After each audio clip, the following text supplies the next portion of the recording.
రాబోయే రోజులలో కాంగ్రెస్ గవర్నమెంట్ ఉన్నటువంటి ప్రభుత్వం రేవంత్ రెడ్డి అయితే ముఖ్యమంత్రిగా ఉన్నాడో రాబోయే రోజుల్లో 100% మళ్ళీ కొట్టబోతున్నాం 2034 వరకు అధికారంలో మేమే ఉండబోతాం అన్నట్టుగా రేవంత్ రెడ్డి ముఖ్యమంత్రి చెప్తున్నటువంటి పరిస్థితి కనిపిస్తూ ఉన్నది. అంటే ఇక్కడ మళ్ళీ బీఆర్ఎస్ వాళ్ళు కూడా కాన్ఫిడెంట్గా మేము రాబోతున్నాం అన్నట్టు కూడా బీఆర్ఎస్ పార్టీ నాయకులు చెప్తున్నటువంటి పరిస్థితి కనిపిస్తుంది. సో ఎవరి ఓవర్ కాన్ఫిడెంట్ మీరు కాన్ఫిడెంట్గా ఉన్నారా? మేము కాన్ఫిడెంట్ లేవండి. జనం కాన్ఫిడెంట్ ఉన్నారు. జనం మొత్తం కూడా బీఆర్ఎస్ రావాలి, సారే కావాలి, కేసీఆర్ రావాలని జనం కోరుకుంటుంది తప్ప మేము అనట్లేదు. అది ఆ మాటను మా కేటీఆర్ గారు కేవలం ప్రజలు ఏమని మాట్లాడుతున్నారో అదే మాటను కేటీఆర్ గారు మాట్లాడుతుంది తప్ప వేరే మాట మాట్లాడలేదు. ఇవాళ ఎక్కడికి పోయినా కూడా ప్రజలు బ్రహ్మరథం పడతా ఉన్నారు, హారతులు ఇస్తూ ఉన్నారు, కేసీఆర్ గారిని మళ్ళీ గుర్తు చేసుకుంటూ ఉన్నారు. 200 ఉన్న పెన్షన్ను 2000 చేసిన ఘనుడు కేసీఆర్ అయితే దగులుమాసి మాటలు మాట్లాడి 2000 పెన్షన్ 4000 చేస్తానని చెప్పి మోసం చేసిన దౌర్భాగ్యుడు రేవంత్ రెడ్డి. కాబట్టి ప్రజలకు అర్థమైపోయింది రేవంత్ రెడ్డితో పరిపాలన కాదు, రేవంత్ రెడ్డి అంటే వాడు అర్హుడు కాదని జనం అంటా ఉన్నారు. ఇవాళ 2034 వరకు అంటే ఆయన ఏం బెదిరిస్తాడంటే 2004లో రాజశేఖర రెడ్డి ముఖ్యమంత్రి అయ్యారు, 2009లో మళ్ళీ రాజశేఖర రెడ్డి పుణ్యాన అధికారంలోకి వచ్చేళ్ళు. వచ్చిన తర్వాత 2009 రాజశేఖర రెడ్డి చనిపోయిన తర్వాత ఎలక్షన్ రాలేదు. ఆ తర్వాత తెలంగాణ ఇన్స్టిట్యూషన్ చాలా ఉవ్వెత్తున ఎగిసిపడ్డది. ఆ తర్వాత కేసీఆర్ గారు అమరనిర్ద దీక్షకు దిగి వస్తే తెలంగాణ రావాలి, కేసీఆర్ సావాలి అనే నినాదంతో ముందు పోయినప్పుడు కాంగ్రెస్ ప్రభుత్వం, సెంట్రల్ ఉన్న కాంగ్రెస్ ప్రభుత్వం భయపడి కేసీఆర్ గారికి తల వంచి తెలంగాణ రాష్ట్రాన్ని ఇచ్చింది. ఆ తెలంగాణ రాష్ట్రాన్ని 2014 నుండి 2023 వరకు కేసీఆర్ గారు బంగారు తెలంగాణ చేయడానికి ప్రయత్నం చేసిండు. చేసిన తర్వాత రేవంత్ రెడ్డి గారు ఏం చేసిండు, తెలుగుదేశం నుండి కాంగ్రెస్లో జాయిన్ అయ్యి ఏం మాట్లాడిండు, కాళేశ్వరం గురించి మాట్లాడిండు. కేసీఆర్ అవినీతిపరుడు అని పదే పదే పదే పదే పదే పదే చెప్పుకుంటా అబద్ధాన్ని 100 సార్లు చెప్తే నిజం ఎట్లయితుందో జనాన్ని నమ్మించే ప్రయత్నం చేసిండు. చేసి ఏం చేసిండు, బూటక హామీలు ఇచ్చిండు. ఎలాంటి హామీలు ఇచ్చిండు, ఆడవాళ్ళను మేనేజ్ చేస్తే హామీలు ఇచ్చిండు. అందులో ఏంది ముఖ్యంగా ప్రతి మహిళకు 2500 ఇస్తా అన్నాడు, చదువుకున్న పిల్లలకు స్కూటీలు ఇస్తా అన్నాడు, అదేవిధంగా తులం బంగారం ఇస్తా అన్నాడు. మహిళలు ఎక్కడ కొద్దిగా బెండ్ అయ్యేది, బంగారం అంటే ఆలోచిస్తారు, అరే కేసీఆర్ అన్ని మంచిగా చేస్తా ఉన్నాడు కానీ తులం బంగారం ఇస్తాడట, 2500 ఇంట్లో కూర్చున్న వాళ్ళకి ఇస్తాడట, అదేవిధంగా నిరుద్యోగ భృతి ఇస్తాడట, ఉద్యోగాలు 2 లక్షలు ఇస్తాడట అని నమ్మి మోసపోయి ఓటేసిలు నీకు. అంతే తప్ప నువ్వేదో పోటు కానీ తోపు కానీ కాదు. ఈ రాష్ట్రంలో తోపు అంటే కేసీఆరే, ఈ రాష్ట్రంలో తోపు అంటే కేసీఆరే, ఆ తర్వాత మళ్ళీ కేటీఆరే. నువ్వు తోపు కాదు, నువ్వు వాపును చూసి ఇంకేమో అనుకుంటావు, నీది మొత్తం వాపు మాటలే. 2034 వరకు ఉన్నాడు దేవుడరు. కానీ నేనేమంటున్నా, రేవంత్ రెడ్డికి దమ్ము ధైర్యం ఉంటే ఎంపీటీసీ జెడ్పీటీసీ ఎన్నికలు పెట్టమనండి, గ్రేటర్ హైదరాబాద్ గ్రేటర్ వరంగల్ ఎన్నికలు పెట్టమని చెప్పండి, ఈ ఎన్నికల రెఫరెండంగా చెప్పమని చెప్పండి. అప్పటి వరకు వద్దు, ఢిల్లీ పోద్దు దూరే. నేను అనుకుంటా ఈ రాష్ట్రంలో అధికారంలోకి వచ్చిన తర్వాత ఏ రాష్ట్రంలో ఇంత తొందరగా బదనామైన గవర్నమెంట్ ఏదైనా గవర్నమెంట్ ఉందంటే ప్రజల ముందు చేతులు ఎత్తున్న ప్రభుత్వం ఏదైనా ఉంటే అది కేవలం రేవంత్ రెడ్డి ప్రభుత్వం. షార్ట్ టైం వీళ్ళు ఇంకా 5 సంవత్సరాలు అంటారు. ఎందుకు రాష్ట్రం దివాళీ అమ్ముతారా, తెలంగాణ రాష్ట్రం అమ్ముతారా? 4 లక్షల కోట్లు అప్పు చేసినావు, ఇప్పటివరకు చేసినావు కదా. నువ్వు తీసుకొచ్చిన పెట్టుబడులు ఇవి వచ్చిందా, పెట్టుబడి ఒకటన్నా ఏదైనా స్టార్ట్ అయిందా? ఏది స్టార్ట్ కాలేదు. మళ్ళీ నువ్వు ప్రజల మోసం చేసుకుంటా ఏదో చేస్తా అంటున్నావు. మొన్న ఏమన్నావు, June 2న కొత్త పెన్షన్ స్టార్ట్ చేస్తా అన్నావు. ఇచ్చిన ఒక్క పెన్షన్ ఇచ్చే ముఖమేనా ఇది, చేసే ముఖమేనా ఇది? ఇయ్యకుండా ఇంకా ఎన్ని నాళ్ళు ఈ ప్రజలను బోగస పెట్టుకుంటావు? ఇంకెన్ని నాళ్ళు? ఎప్పటి వరకు? రైతుల ఆత్మహత్యలు లేని రాష్ట్రంగా తెలంగాణ రాష్ట్రం రూపుదిద్దుకుంటే ఇవాళ తెలంగాణ రాష్ట్రంలో రైతులు ఆత్మహత్యలు చేసుకుంటా ఉన్నారు. రైతులు ఎక్కడిదక్కడ మా పంట పండిస్తే మా పంటకు భరోసా లేదు, యూరియా దొరుకుతలేదు, నీళ్ళు వస్తలేవు, రేపు రాబోయే కాలంలో తాగడం నీళ్ళు లేవట, ఎట్లా బతకాలా అని చెప్పి ప్రజలు పరిశాన్ అవుతా ఉంటే ఈ సన్నాసేమో 2034 వరకు నేనే అంటాను. 2034 వరకు దేవుడినైనా మళ్ళీ చెప్తున్నా, నీకు దమ్ము ధైర్యం ఉంటే పెట్టు ఎలక్షన్స్, ఎంపీటీసీ జెడ్పీటీసీ పెట్టు, అదే విధంగా జీడబ్ల్యూఎంసీ జిహెచ్ఎంసీ పెట్టు ఎలక్షన్స్. ఇవాళ జిహెచ్ఎంసీలో భయపడి దాన్ని 3 ముక్కలు చేస్తావు. 150 కాన్స్టిట్యూషన్ ఉంటే నేను గెలవలేను, మేయర్ పీఠం దక్కించుకోలేదని చెప్పి ఆ ఎంఐఎం పార్టీ ఉంది కదా, ఇవాళ రేవంత్ రెడ్డి గారు ఇటు బీజేపీతో జత కట్టి అటు ఎంఐఎంతో జత కట్టి ఎంఐఎం అనే మతతత్వ పార్టీని ఇటు బీజేపీ మతతత్వ పార్టీని రెండింటిని తీసుకొని కాంగ్రెస్ అనే ప్రభుత్వం, ఈ దొంగ ప్రభుత్వం సారీ చేస్తా ఉన్నది. ఎట్లా సారీ చేస్తా ఉన్నదంటే ప్రజలను అబద్ధాల వైపు దృష్టి మళ్లిస్తూ అబద్ధాలే చెప్పిందే చెప్పాలని చెప్తూ ఇవాళ 3 కార్పొరేషన్ చేసినావు. అక్కడ అర్థమైపోయింది నీ ధైర్యం ఎంతో, నువ్వు చేసుకున్న పనితీరు మీద నీకు ఎంత నమ్మకం ఉందో ప్రజలకు అందరికీ అర్థమైపోయింది. ప్రజలు అర్థం చేసుకున్నారు. గెలవలేనని చెప్పి 150 దాన్ని 300 చేస్తావు. 100 ఒకటి ఎంఐఎంకి ఇచ్చినావు, ఒకటి బీజేపీకి ఇస్తాను, ఒకటి నువ్వు తీసుకుని ప్రయత్నం చేస్తాను. కానీ మూడిట్లో కూడా ప్రజలు అల్లా దయ వల్ల మూడిట్లో కూడా 3 కార్పొరేషన్ల మీద కూడా కేసీఆర్ గులాబీ జెండా ఎగిరిపోతుంది. 10 సంవత్సరాలు కేసీఆర్ని ఆకర్షించినట్టు ప్రజలు కాంగ్రెస్ గవర్నమెంట్ వచ్చిన తర్వాత 2.5 సంవత్సరాలు అవుతుంది అక్కడ రాబడి. సో ఎందుకు ఆకర్షించట్లేదు అంటే దీన్ని ఎలా చూడొచ్చు? అంటే మొత్తానికి వైఫల్యం చెందిందా 6 గ్యారెంటీ విషయంలో కావచ్చు, లేదంటే రేవంత్ రెడ్డి మాట తీరు కావచ్చు, ఇవన్నీ చూసుకుంటే ఎలా చూడొచ్చు దీన్ని? ఒకటండి, నేనున్నా, నేనే ముఖ్యమంత్రి, నేనే రేవంత్ రెడ్డి. నేనేమైనా మంచి చేస్తే నేను మంచి చేస్తా, నన్ను ఆశీర్వదించండి. నేను ఇక కేసీఆర్ గా పని చేయలేదు, కేసీఆర్ గా చేయలేదు, నేను ఇది చేస్తున్నా అని చెప్పాలి. ఇక సన్యాసి మైక్ ముందుకు వస్తే వాళ్ళ సావుగోరుడు గోళీలు గుడ్లు పీకి గోళీలు ఆడుతున్నాడు, పేగులు మెడలేసుకుంటాడు, ఇలాంటి మాటలకి అర్థం పడదా ఉందా? ఒక ముఖ్యమంత్రి, ఒక రాష్ట్రానికి ముఖ్యమంత్రి మాట్లాడేనా? ఇవాళ రేవంత్ రెడ్డి గారు టోటల్ గా ఫెయిల్ అయిపోయి, ఆ ఫెయిల్ అయిపోయిన నేపాన్ని తన మీద వేసుకోకుండా కేసీఆర్ మీద ప్రయత్నం చేస్తా ఉన్నాడు. ఇవాళ రాత్రిపూట రేవంత్ రెడ్డి నిద్రపడతలేట, కళ్ళు మూసుకుంటే కేసీఆర్ ఒప్పుతానట. దానికి కూడా నాకు నిద్ర రావడానికి కారణం కూడా కేసీఆర్ అంటాడు. నాకు నిద్ర వస్తలేదు, దానికి కారణం కేసీఆర్ అంటాడు, కేటీఆర్ అంటాడు. కేసీఆర్ ఎట్లా కళ్ళకు కొత్తాలంటే ఇట్లా, అరే చేస్తావా చేయవారా భయ్, పనులు చేస్తావా, ప్రజలకు మేలు చేస్తావా చేయవా అని చెప్పి బెదిరిస్తా ఉన్నట్టు నిద్రలో. అందుకే పాపం నిద్రపోతులేట, 18 గంటలు పని చేస్తా ఉన్నట. 18 గంటల పనిలో ఇంత కూరలు వేస్తాడు, మనవని కూరలు వేస్తాడు, బ్రహ్మాండంగా చేస్తాడు, ఆ రీళ్లు తయారు చేసుకుంటాడు, ఆ రీళ్ళని బయటికి పంపిస్తాడు. ఇవాళ 18 గంటలు చేస్తాడు పని. 18 గంటలు మనవని కొరకు, అల్లుని కొరకు, బిడ్డ కొరకు ఎట్లా సంపాదించాలా, తమ్ముళ్ళకి ఎట్లా సంపాదించి పెట్టాలని చెప్పి ఆ తాపత్రమే తప్ప ఎక్కడ కూడా పనిచేస్తున్న దాఖలా లేదు. ఒకవేళ ఒక ముఖ్యమంత్రి కనుక ఈ రాష్ట్రానికి ఉండి ఉంటే, నేను అనుకుంటే రాష్ట్రానికి ముఖ్యమంత్రి లేడు, ఈ రాష్ట్రానికి ముఖ్యమంత్రి లేడు, ప్రజలు చేసుకున్న దౌర్భాగ్యం. ముఖ్యమంత్రి ఉండి ఉంటే ఈ రాష్ట్రంలో ఇన్ని హత్యలు, ఇన్ని మానభంగాలు, ఈ విధంగా ప్రజలు గగ్గలు పట్టే పరిస్థితి లేకుండే. యూరియా కొరకు ప్రజలు క్యూ లైన్లు కడతా ఉన్నారు. ప్రభుత్వం ఉంటే జరుగుతుందా? గతంలో కేసీఆర్ గారి ప్రభుత్వంలో ఆటోడికి ఫోన్ చేస్తే యూరియా బస్తా ఇంటికి వచ్చేది. కానీ ఇవాళ యాప్లో చేయాలి. యాప్లో బుక్ చేస్తే యాప్ ఎర్రర్ వస్తుంది, యాప్లో తీసుకొని పంపించదు. రైతాంగం ఇబ్బంది పడుతుంది అనేసి మీరు చెప్తా ఉన్నారు కాన్ఫిడెంట్గా. కానీ రేవంత్ రెడ్డి స్వయంగా చెప్తున్నటువంటి పరిస్థితి అంటే గతంలో 10 సంవత్సరాల హయాంలో బీఆర్ఎస్ హయాంలో రైతులు ఇబ్బంది పడ్డారు, రైతు రాజ్యం తీసుకొచ్చింది మేము గత 2.5 సంవత్సరాలలో అన్నట్టుగా మాట్లాడుతున్నటువంటి పరిస్థితి అనిపిస్తుంది. ఎలా చూస్తుంది? రైతాంగం మొత్తానికి ప్రశాంతంగా ఉండరు అంటే మా గవర్నమెంట్లోనే ఉన్నారు అన్నట్టుగా మాట్లాడుతుంది. ఎలా చూడొచ్చు? ఈ మాట్లాడే మాటలు రేవంత్ రెడ్డి మాట్లాడుతుందా, ఆయనకు దమ్ము ధైర్యం ఉంటే ప్రజల మధ్యకి వెళ్ళి, ఊర్ల పొంటి వెళ్ళి, రైతుల దగ్గరికి వెళ్ళి, పొలాల కాడికి వెళ్ళి ఎట్లా ఉంది అంటే నీ నోట్లా అనేటట్టున్నారు. నీ నోట్లా ఉంటారు. మా అక్కలు, అమ్మలు, తెలంగాణ ప్రజలు, ఆడపడుచులు, రుద్రమాదేవులు ఉండాలా. ఈయన గనక పోయి ఇక్కడ పొలం కాడికి పోయి అమ్మ నా పరిపాలన ఎట్లుందని చెప్పు తీసుకొని కొడతారు, ఎడమకాలు చెప్పు తీసుకొని కొడతారు. మాట సిగ్గుండాలా? ఏం చేస్తామని చెప్పి నువ్వు ఒక్క మాట చెప్పరాదే ఆ మీడియా ప్రకారంగా. నువ్వు మీటింగ్ పెడుతున్నావు, అంగన్వాడీ టీచర్లను వాళ్ళని వీళ్ళు పిలుచుకుంటున్నావు కదా, పిలుచుకొని మీటింగ్ పెడుతున్నావు కదా. ప్రతి కార్యక్రమం మీటింగే, నీకు ప్రతి కార్యక్రమం మీటింగే. నీ 20 సంవత్సరాల రాజకీయ జీవితం పూర్తయినా కూడా మీటింగే. 20 సంవత్సరాలు నువ్వు చేసింది ఏంది? ఇవాళ కేసీఆర్ కుటుంబం గురించి మాట్లాడుతూ ఉంటావు, ఏమని ఇన్ని వేల కోట్లకి ఎట్లా పడుగులు ఎత్తుదని. అరే వ్యాపారాలు చేసి పోయి నువ్వు ఆర్టిస్టు కాదా? నువ్వు పెయింట్లు వేయలేదా? నువ్వు ఎట్లా సంపాదించినావు ఇన్ని కోట్లు? ఎక్కడ నీకు ప్యాలెస్లు? రియల్ ఎస్టేట్ నువ్వు చేసి సర్వనాశనం చేసిన రియల్ ఎస్టేట్. ఇవాళ నీ తమ్ముళ్ళు ఏం చేస్తా ఉన్నారు? ఖాళీ జాగా ఒప్పితే బోర్డు బాగుతా ఉన్నారు. ఏం జరుగుతా ఉన్నారు తెలంగాణ రాష్ట్రంలో? భూముల కబ్జాలు, మర్డర్లు. ఇది తప్ప రాష్ట్రంలో ఉన్నదా? ప్రభుత్వం ఉందా? రేవంత్ రెడ్డి గారు చేసిన పరిపాలన చాలు.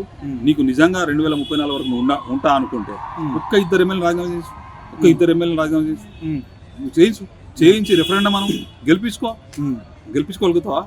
ఏ కాన్స్టిట్యూన్సీ చాయిస్ యువర్స్, నీ చాయిస్. నీ కాంగ్రెస్ పార్టీ బలంగా ఉన్న కాడనే నీ ఇద్దరు ఎమ్మెల్యేతో రాజీనామా చేయించి మళ్ళీ వాళ్ళని గెలిపించుకో. అంటే మీరు ఏ కాన్ఫిడెంట్ తోటి రాబోతున్నారు? అంటే ప్రజల మీద మాకున్న నమ్మకం, ప్రజలు బీఆర్ఎస్ పార్టీ మీద చేస్తున్న అపూర్వమైన విశ్వాసం ప్రజల మధ్యలో ఉన్నది. ప్రజలు ఏమంటా ఉన్నారంటే తప్పు చేసినాం, ప్రజలు అంటా ఉన్నారు, మేమనట్లేదు. కేసీఆర్ గారు ఇదే మాట అన్నాడు, ఒకవేళ తప్పు చేస్తే ఊరికొకడు పుట్టకొకడు అవుతాడు, ఆలోచించండి అని చెప్పిండు. కానీ కేసీఆర్ గారి మాటలు ఆ రోజు ఎవరు ఖాతరు చేయలేదు. ఈ రోజు తప్పు చేసామని ప్రజలు అంటా ఉన్నారు. అంటే మేము ప్రజల మీద నేపం వేస్తలేం, మా తప్పు కూడా ఉన్నది. మా తప్పు ఏమున్నది అంటే మేము కొంతమంది నాయకులు కొన్ని కాన్స్టిట్యూన్సీ మార్చుంటే బాగుంది. ఓవర్ కాన్ఫిడెన్స్ తో అహంకార పూరితంగా వివరించి పార్టీకి చెడపడి తీసుకొచ్చి ఓడిపోయింది పార్టీ తప్ప. లేకపోతే కేసీఆర్ గారు ఏం చేసిందండి? కేసీఆర్ గారు చేసి తప్పింది. కేసీఆర్ గారు 2000 పెన్షన్ ఇచ్చి తప్పు చేసిండా? కేసీఆర్ కిట్ ఇచ్చి తప్పు చేసిండా? కేసీఆర్ గారు రైతులకు రైతు బీమా చేసి తప్పు చేసిండా? కేసీఆర్ గారు పంట మద్దతు ఇచ్చి తప్పు చేసిండా? కేసీఆర్ గారు మైనార్టీల గురుకులాలు పెట్టి తప్పు చేసిండా? కేసీఆర్ గారు ఇట్లా అనుకుంటా పోతా ఉంటే కేసీఆర్ ఒక రాష్ట్రానికి ఉప ముఖ్యమంత్రి ముస్లిం చేస్తే తప్పు చేసిండా? కేసీఆర్ గారు ఒక రాష్ట్రానికి హోంమంత్రి చేసి మైనార్టీ తప్పు చేసిండా? ఏం తప్పు చేసిండు కేసీఆర్ గారు? ఎవరి పార్టీకి తప్పు చేసిండు? గొర్రెలు ఇచ్చి యాదవులకు తప్పు చేసిండా? చేపలు ఇచ్చి ముదిరాలకు తప్పు చేసిండా? ఏమి ఇచ్చి తప్పు చేసిండు కేసీఆర్ గారు? కేసీఆర్ గారి మీద పదే పనికిరాని సన్యాసులు మాట్లాడుతూ ఉన్నారు. బట్టి విక్రమార్క లాంటి కూడా మాట్లాడుతూ ఉన్నాడు. అరే బట్టి విక్రమార్క భయ్యా, నీ గురించి ఏమన్నా తెలుసా? నీ ముఖ్యమంత్రి రేవంత్ రెడ్డి దూతి కట్టుకున్నాడు, ప్రతి ఒక్కరు రాజశేఖర్ కాలేడని చెప్పి నిన్నే అన్నాడు. అది మాట ఇండైరెక్ట్ నిన్నే అన్నాడు. నువ్వు దాన్ని అర్థం చేసుకోకుండా ఇవాళ మాట్లాడుతున్నావు. నువ్వు కేవలం రేవంత్ రెడ్డి మెప్పు పొందడానికి పనిచేస్తా ఉన్నావు. రేవంత్ రెడ్డి మెప్పు పొందినావు అనుకో, నీ రాజకీయ జీవితం సర్వనాశనం అయిపోతుంది. అదే కనుక నువ్వు తెలంగాణ ప్రజలు మెప్పు పొందినావు అనుకో, రాజకీయంగా కాపాడుకుంటారు ప్రజలు. ఇవాళ ప్రతి మంత్రి కూడా, ప్రతి ఎమ్మెల్యే కూడా పొద్దుగా లేస్తే రేవంత్ రెడ్డి జపం చేస్తా ఉన్నారు. రాహుల్ గాంధీ మర్చిపోయి ఇవాళ ఈ మాట నేను ఎందుకంటున్నా అంటే, నిన్న ముక్కలకి రక్తం కారింది కదా, కారంగానే ముఖ్యమంత్రి వెనకాల 100,000 మంది బయలుదేరి ప్రతి ఎమ్మెల్యే రేవంత్ రెడ్డి నాయకత్వం వరదిల్లాలి, రేవంత్ రెడ్డి నాయకత్వం వరదిల్లాలి అంటారు. రాహుల్ గాంధీ జిందాబాద్ అంటారు. మరి రాహుల్ గాంధీ 3 సంవత్సరాలు గుర్తురాలి కదా. మీ రాహుల్ గాంధీ గారు ఒక బుక్ పట్టుకుని తిరుగుతా ఉన్నాడు రాష్ట్ర దేశంలో, రాజ్యాంగాన్ని కాపాడాలని చెప్పి. తెలంగాణ రాష్ట్రంలో ఇంత అన్యాయం జరుగుతూ ఉంటే, ఈ విధంగా ఘోరంగా నడుపుతా ఉంటే, మరి ఎందుకు రాహుల్ గాంధీ గారు గుర్తుకు రాలేదు మీ నాయకులకు? ఎందుకు రాహుల్ గాంధీ రాష్ట్రం గురించి మాట్లాడలేదు? నీ రాహుల్ గాంధీకి ఇంటెలిజెన్స్ పనిచేస్తలేదా? ఇవాళ తెలంగాణ రాష్ట్రంలో ఏం జరుగుతున్నదో, పార్టీ మీనాక్షి నటరాజన్ గారు కరెక్ట్ రిపోర్ట్ పంపించినందుకు ఆమె పాపం రాజ్యసభ సభ్యత్వానికి నామినేషన్ పెట్టి చేసింది. రాష్ట్ర స్థాయిలో ఇక్కడ ధర్నాలు నిర్వహించడం అలాంటి కార్యక్రమాలు రేవంత్ రెడ్డి చేసిన పరిస్థితి. మొత్తానికి అక్కడ ఢిల్లీలో వేరే పార్టీలు వచ్చి విద్యార్థులకు సంఘీభావాలు తెలపడం, ధర్నాలు చేయడం జరుగుతుంది. అంటే ఇక్కడ అనుకోవచ్చా మోడీతో రేవంత్ రెడ్డి అలయన్స్ నడుస్తుంది అన్నట్టుగా అనుకోవచ్చా మనం ఇక్కడ? 100% మోడీ బడా భాయ్, రేవంత్ రెడ్డి छोटा భాయ్. రేవంత్ రెడ్డి మోడీ లేకపోతే ఎంత కాన్ఫిడెన్స్ ఉంటే, మోడీ మీద ఎంత నమ్మకం ఉంటే, ఎంత భరోసా ఉంటే 181 సీట్లు అయితే ఫస్ట్ ప్రకటించి నేనే. ఈయనకి ఎవరు చెప్పిళ్ళు? మోడీ చెప్పిండా? SIR నడుస్తుంది, ఎంతమంది దొంగ ఓట్లు పోతాయో తెలియదు. ఈయనే దొంగ ఓటు ఉన్నది. ఫస్ట్ 2 కాన్స్టిట్యూన్సీలో ఓటు పెట్టుకున్న ముఖ్యమంత్రి మూర్ఖ ముఖ్యమంత్రి రేవంత్ రెడ్డి. ఇలాంటి ఇంకా ఎన్ని ఓట్లు చేయించి పెట్టిండో ఈ రాష్ట్రంలో. అసలు కాంగ్రెస్ పార్టీ 2023లో అధికారంలోకి వచ్చిందంటే మేము అనుకుంటాం దొంగ ఓట్లతోనే అధికారంలోకి వచ్చింది. నిజమైన ఓట్లు ఉంటే వీళ్ళు రాకపో అధికారంలోకి. ఇవాళ ముఖ్యమంత్రి లాంటి ఉంది 2 ఓట్లు ఉన్నాయంటే మిగతా వీళ్ళ కార్యకర్తలు ఎన్ని ఓట్లు ఉన్నాయి కావచ్చు? ఇవాళ అన్ని ఓట్లు పోవాలి, పార్లమెంట్లో బిల్లు రావాలి, కాన్స్టిట్యున్సీకి ఎన్ని ఓట్లు డిసైడ్ కావాలి, డీలిమిటేషన్ కావాలి. అయిన తర్వాత ఏ కాన్స్టిట్యున్సీ ఏ రిజర్వేషన్ అయితే తెలియాలి. అయిన తర్వాత ఎలక్షన్స్ అయినప్పుడు అప్పుడు తెలుస్తుంది ఎవరు గెలుస్తారు ఏందని. నువ్వు చెప్పుకుంటా అంటే 181 వస్తున్నాయి, 117 ఆనా, భద్రారి రాముని మీద ఆనా ఎంతమంది దేవులను చంపుతున్నాయి. నన్ను యాదాద్రి మీద ఆనా అన్నావు, రైతు రుణమాఫీ చేస్తానని చెప్పి. మా హన్మకొండ వేసవాళ్ళ గుడి కాడ చేసినావు, కురువి వీరభద్ర స్వామి మీద చేసినావు, ఆంజనేయ స్వామి మీద చేసినావు, సాయిబాబా మీద చేసినావు, ప్రతి ఒక్కరి మీద చేసినావు. చేస్తే ఇంకా నీకు నీ మనస్సాక్షి దొరుకుతలేదు, నీకు హ్యాపీనెస్ దొరుకుతలేదా? ఇక రాముడు ఒకటి దొరికిండు, రాముని మీద ఆన అన్నావు. మరి బీజేపీలో ఎందుకు కుంటాలో తెలియలేదు నాకు. జై శ్రీరామ్ అంటారు కదా బీజేపీలు. ఎందుకు మాట్లాడతారు? మా రాముని మీద ఆన ఎందుకు పెట్టామని ఎందుకు మాట్లాడతలేరు? ఇవాళ ప్రతి విషయంలో మాట్లాడే బీజేపీ వాళ్ళు మరి అంత పెద్ద మాట అన్నాడు, దొంగ మాట మాట్లాడండి. ఎందుకు బీజేపీలు మాట్లాడతలేదు? ఎందుకంటే బీజేపీ కాంగ్రెస్ 2 ఒకటైపోయినాయి. గతంలో ఉన్న కాంగ్రెస్ కు ఇప్పుడున్న కాంగ్రెస్ కు చాలా తేడా ఉన్నది. ఈ కాంగ్రెస్ కూడా లేదు. తెలుగుదేశం, జనసేన, కాంగ్రెస్. తెలుగుదేశం, జనసేన, కాంగ్రెస్, దానికి పెద్దన్న మోడీ. ఇక్కడ నడుస్తున్న రాజకీయం అది. ఎందుకంటే కేసీఆర్ను కొట్టడం ఎవరితారు కాదు. కేసీఆర్ను సింగల్గా పోతే చేయలేము, గుంపులుగా పోదామని చెప్పి డిసైడ్ అయిపోయి కేసీఆర్ గారిని ఎదుర్కోవడానికి, కేటీఆర్ గారిని ఎదుర్కోవడానికి, హరీష్ రావు గారిని ఎదుర్కోవడానికి. కేసీఆర్ కన్నా కొడుకు పులైతే కేసీఆర్ అడుగు జాడలు నడిచిన హరీష్ అన్న కూడా ఇంకో పులి లెక్క. ఇద్దరు బాబామర్దులు, ఇద్దరు కుర్సాదులు లెక్క ప్రతి దిక్కు తిరుక్కుంటా తెలంగాణ రాష్ట్రంలో మేమున్నామని భరోసా ప్రజలు కల్పిస్తా ఉంటే ప్రజల్లో ఒక మంచి భరోసా వస్తా ఉన్నది. భరోసా పార్టీ అంటే ప్రజల భరోసా. ఆ భరోసాను మధ్యలో మేము వాళ్ళు ఏదో కొద్దిగా పక్కన పెట్టాడు చేసి, కానీ ఈ రోజు మళ్ళీ మేమే కావాలని కోరుకుంటుంది. కాబట్టి ఈ ఇద్దరిని తట్టుకోవడం మా వల్ల కాదు. కాబట్టి మేమందరం కలిసి గుంపుగా పోదాం, గుంపుగా పోయి ఈ పార్టీని డ్యామేజ్ చేద్దాం అంటున్నారు. కానీ మీరు ఎంతమంది వచ్చినా, ఎంతమంది కలిసి వచ్చినా, ఇంకేమన్నా తీసుకొచ్చినా మా బీఆర్ఎస్ పార్టీకి అయ్యేది ఏం లేదు. రాష్ట్రంలో 2028-29 జరిగే ఎన్నికల్లో తప్పకుండా కూడా బీఆర్ఎస్ పార్టీ జెండా ఎగరేస్తుంది. మళ్ళీ కేసీఆర్ గారు ముఖ్యమంత్రి అవుతారు. తప్పకుండా కూడా ఈ రాష్ట్ర ప్రజలు మళ్ళీ హ్యాపీగా ఉంటారు. ఎప్పటికప్పుడు నిలదీస్తూ ఉన్నారు, విమర్శిస్తూ ఉన్నారు గవర్నమెంట్ని. రేవంత్ రెడ్డి గారి గవర్నమెంట్, కాంగ్రెస్ గవర్నమెంట్ ప్రజలను వ్యతిరేకంగా ఏదైతే కార్యకలాపాలు చేస్తున్నదో హరీష్ రావు, కేటీఆర్ విమర్శిస్తూ గవర్నమెంట్ని భయపెడుతుందా? అంటే దీని సమాధానం ఎలా చూడొచ్చు? అంటే ఇప్పుడు నేను అంటున్నా కదా, ఇంతకుముందు చెప్పిన కేసీఆర్ గారి రాక లేకుండానే హరీష్ అన్న కేటీఆర్ గారికి ఇంత ఇస్తాను రేవంత్ రెడ్డి ప్రభుత్వాన్ని ఉపయోగిస్తామంటే మళ్ళీ కేసీఆర్ గారు ఎందుకండి వీళ్ళకి? కేసీఆర్ గారు వస్తే వీళ్ళు తట్టుకోగలుగుతారా? కేసీఆర్ ఒక మాట కన్నా జవాబు చెప్పగలుగుతారా? ఇక్కడ హరీష్ అన్నకు రామన్నకే జవాబు చెప్పలేకపోతారు. వీళ్ళు చెప్తేనే, కేటీఆర్ గారు హరీష్ రావు గారు చెప్తేనే పనులు అవుతా ఉన్నాయి. కన్నెపల్లి పంపకపోతే ఆపిల్లు, మళ్ళీ దేవదలకు పోయి మోటార్ స్టార్ట్ చేసింది. అంటే ఏ వాళ్ళు చెప్పినట్టు మీరు, నేను చెప్పినట్టే కదా. మీరు ఇదే పని ఫస్ట్ చేస్తే కేటీఆర్ గారు కన్నెపల్లి పంపేసి ఎందుకు పోవాలి? కేటీఆర్ గారు ఇంత ఆటంకం ఎందుకు ఎదుర్కోవాలి? మీరు ఇంత పోలీసులు పెట్టి, ఇంత పోలీస్ బలగాలను పెట్టి మమ్మల్ని ఎందుకు పరిశ్రమ, మమ్మల్ని ఎందుకు సఫర్ చేయాలి? మీరు చేసే పని కరెక్ట్ చేస్తే రేవంత్ రెడ్డికి ఆడలేక ఓడలు మరి అంటే రేవంత్ రెడ్డికి పరిపాలన అర్థమైతలేదు, ఏం చేయాలో తెలుస్తలేదు. కాబట్టి కోమటిరెడ్డి వెంకటరెడ్డో, ఉత్తమ్ కుమార్ రెడ్డో, ఇంకో రెడ్డో చెప్తే వాళ్ళ మాట ఇంటలేడు. మీరు చెప్తే నేను చేయాలి. ముఖ్యమంత్రి నేను, రాహుల్ గాంధీ నన్ను చేసిండు. మీరు చాతగాన దద్దమ్మలు, మీ వల్ల పాలన చాత కాదని చెప్పే మిమ్మల్ని కాదని ముఖ్యమంత్రి అన్ని చేసే మీరు చెప్తే నేను అలా, మీరు దద్దమ్మలు, నేను పోటుగాన్ని, నేను చేస్తా అంటాను అని ఏం చేయాలని అర్థమవుతుంది. కానీ ఇక్కడ కేటీఆర్, హరీష్ రావు, కేసీఆర్ ఉనికి లేకుండా చేయడమే నా లక్ష్యము. ఎలాగైతే నేను 2034 వరకు అధికారంలో రావాలంటే వీళ్ళ ఉనికి లేకుండా చూడడమే నా బాధ్యత అన్నట్టుగా ఏ ప్రసంగంలో చూసినా కూడా ఇదే మాట చెప్తున్నటువంటి పరిస్థితి కనిపిస్తుంది. ఎలా చూడొచ్చు అంటే రాబోయే రోజులలో బీఆర్ఎస్ పార్టీని కావచ్చు, లేదంటే హరీష్ రావు, కేటీఆర్ ఉనికి లేకుండా చేయ కార్యక్రమాలు కనిపిస్తా ఉన్నదా రేవంత్ రెడ్డి మాటలో? నేనేమంటున్నా, కేసీఆర్ గారి ఉనికి లేక చేయడం రేవంత్ రెడ్డి తరం కాదు, రేవంత్ రెడ్డి తాతల తరం కూడా కాదు. 2023 ఎన్నికల్లో నువ్వు ఏదో అబద్ధ హామీలు ఇచ్చినావు, జనం నమ్మీలు, నీకు ఓటేసావు. ఇక మాటికి ఇట్లా చెప్పుకుంటూ పోతా, గిజ్జి చేసుకుంటూ నాకు అయిపోతుంది అంటే నువ్వు ఏం చేయను? నీ పర్ఫార్మెన్స్ ఎట్లా ఉండే? కేసీఆర్ గారు చేసినది మంచిగా చేయనుండే, చేసి నువ్వు ప్రూవ్ చేసుకుని ఉండే. నువ్వు కేసీఆర్ గారికి కార్యక్రమం చేయలేకపోయాడు, నేను చేస్తున్నా. కేసీఆర్ గారు 4,000 పింఛన్ ఇవ్వలేదు, ఇచ్చే అవసరం అవకాశం కూడా ఉన్నది అని కేసీఆర్ గారు తప్పు చేసి ఇవ్వలేదు, నేను ఇస్తున్నా 40,000 పింఛన్. ఆ విధంగా నువ్వు పని చేయనుంటివి. అలా కాకుండా నువ్వు ఏది చేయకుండా కేవలం చెక్కబదన చేసుకుంటా, మాటలు మాట్లాడుకుంటా, టైంపాస్ చేసుకుంటా నువ్వు కేసీఆర్ గారి ఉనికిని, కేటీఆర్ గారి ఉనికిని, హరీష్ రావు గారి ఉనికిని దెబ్బతీస్తా అంటే అది నీ కళగానే మిగిలిపోతుంది. 2028-29లో 100% కూడా 100% కూడా మళ్ళీ రాబోయేది బీఆర్ఎస్ ప్రభుత్వమే.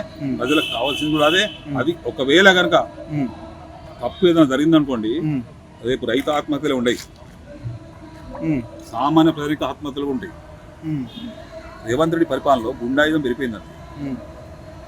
లాండ్ ఆర్డర్ లేదు, అసలే లేదు. లాండ్ ఆర్డర్ లేదు, విద్యాశాఖ కరెక్ట్ పనిచేస్తలేదు, ఆగమాగం బతుకులు అవుతా ఉన్నాయి. ప్రజలు పరిశ్రమ అవుతా ఉన్నారు. మాకు భరోసా కల్పిస్తున్నారు ఎవరని. అందుకే కదా కేసీఆర్ గారు 2 పుల్లను ముదిపెట్టిండు. ఆ 2 తిరుగుతామంటే అది తట్టుకోలేకపోతాడు. రేవంత్ భయపడుతుండి, ఆయనకు అర్థమైతే లేదు. ప్రభుత్వంలో ఉండి కూడా, ఇంతమంది మంత్రులు ఉండి కూడా, ఇవాళ చెప్పండి, మనకున్నది రాష్ట్రానికి తెలంగాణ 18 మంత్రులు, అందులో దాదాపు 13 ఫిల్ చేసింది, 13-14 ఫిల్ చేసింది. 4-5 మంత్రులు ఇవ్వాలి. అవి ఇవ్వకుండా ఇవాళ ఎన్ఎం శ్రీనివాస్ రెడ్డికి మంత్రి హోదాడు, ఇంకా ఎవరికో మంత్రి హోదాడు. పిల్లగాడు ఉన్నాడు కదా, పిల్లగాడు బల్మూరి వెంకట్, తారాణ సాయికి 12 మసాలా అంటారు చూడు. బల్మూరి వెంకట్ పరిస్థితి అట్లుంటుంది. ఆయన ఏదేదో మాట్లాడతాడు, పిల్లగాడు ఏదో మాట్లాడతాడు. ఆ పిల్లగాడు కూడా ఈరోజు మాట్లాడుతా ఉన్నాడు. మొన్న రీసెంట్ సరూర్ నగర్లో యువత సంగ్రామ సభ జరిగింది. దానికి వచ్చిన జనం చూసి మీడియా చూసింది. యువతలో ఎంత ఆక్రోశం ఉందో మీడియా చూసింది.